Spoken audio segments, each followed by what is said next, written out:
Hello, and welcome to Creating Effective Tables. My name is Madison Sumrow, and I'm part of Editing Services in MD Anderson's Research Medical Library.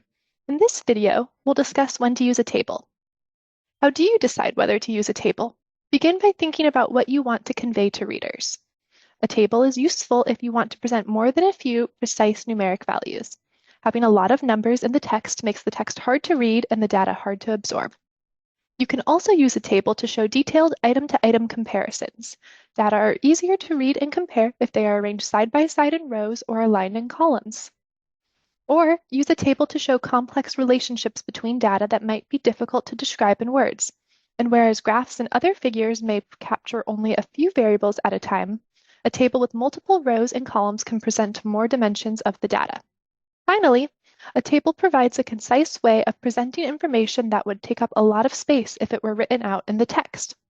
For the most part, a table should show new data rather than repeating data already given in the text. However, the text of the manuscript can highlight or summarize the key data that are shown in the table. For example, significant differences between groups. Now, let's look at a few examples of tables. This is a table of adverse events observed in a randomized trial of two treatments, UFT and S1, and it presents a lot of information about those events. You can see which treatment resulted in more adverse events. You can see which adverse event was most common. And you can see how many of the adverse events were severe, i.e. grade 3 or 4. In this case, using a table allows a richer and more precise presentation of these data than would be possible in text or graphic form. A table can present multiple dimensions of data efficiently. Consider these four graphs. Each shows a patient or biopsy characteristic for three subgroups of patients who underwent biopsies using three different methods. It would take the reader a few minutes to digest all of these figures, and together they would take up half a page in a print journal.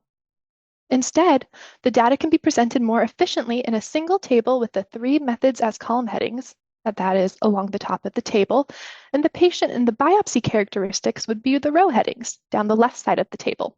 This table can be absorbed by the reader more quickly in comparison with the four graphs we saw on the previous slide.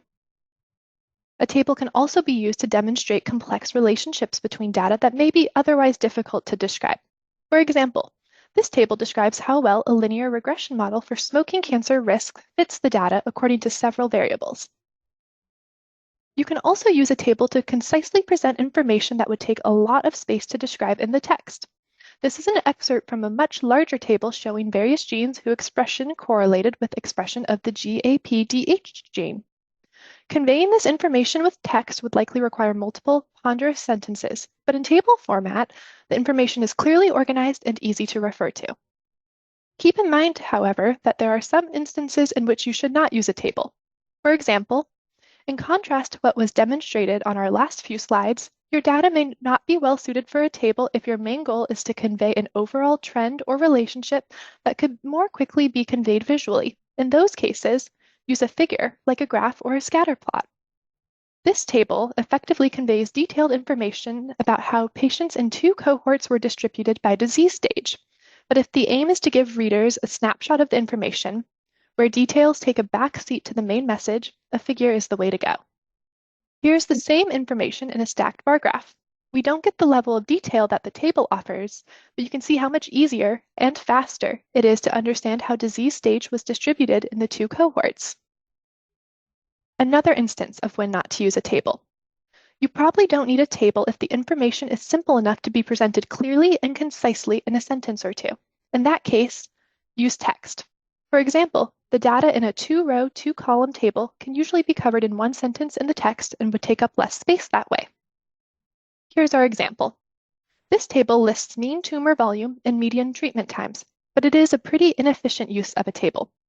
By putting information like this in text form, you not only save space, but can also draw distinctions or make comparisons that aren't easily inferred by viewing a table. For example, although the mean tumor volume of the Group A patients, 4.5 centimeters cubed, was smaller than that of the Group B patients, 6.6 centimeters cubed, the Group A patients had a longer median treatment time, 18 days, than the Group B patients did, 13 days. This sentence tells readers exactly what they need to know, whereas the table leaves it to the readers to figure out what the message is.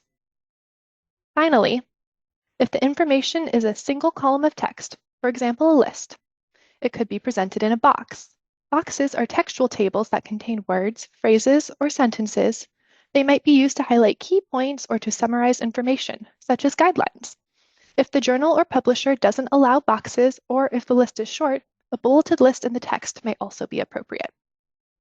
The list of drugs in this table would better be presented in a box, which can be accomplished by making a few minor changes. First, change the label from Table 7 to Box 1. Then, remove the header row. Then, add left and right borders. And now we have a box instead of a table. With that, thank you for viewing this video on when to use a table. For further information about scientific writing and publishing, or to request editing or a consultation with an editor, check out these resources from the Research Medical Library.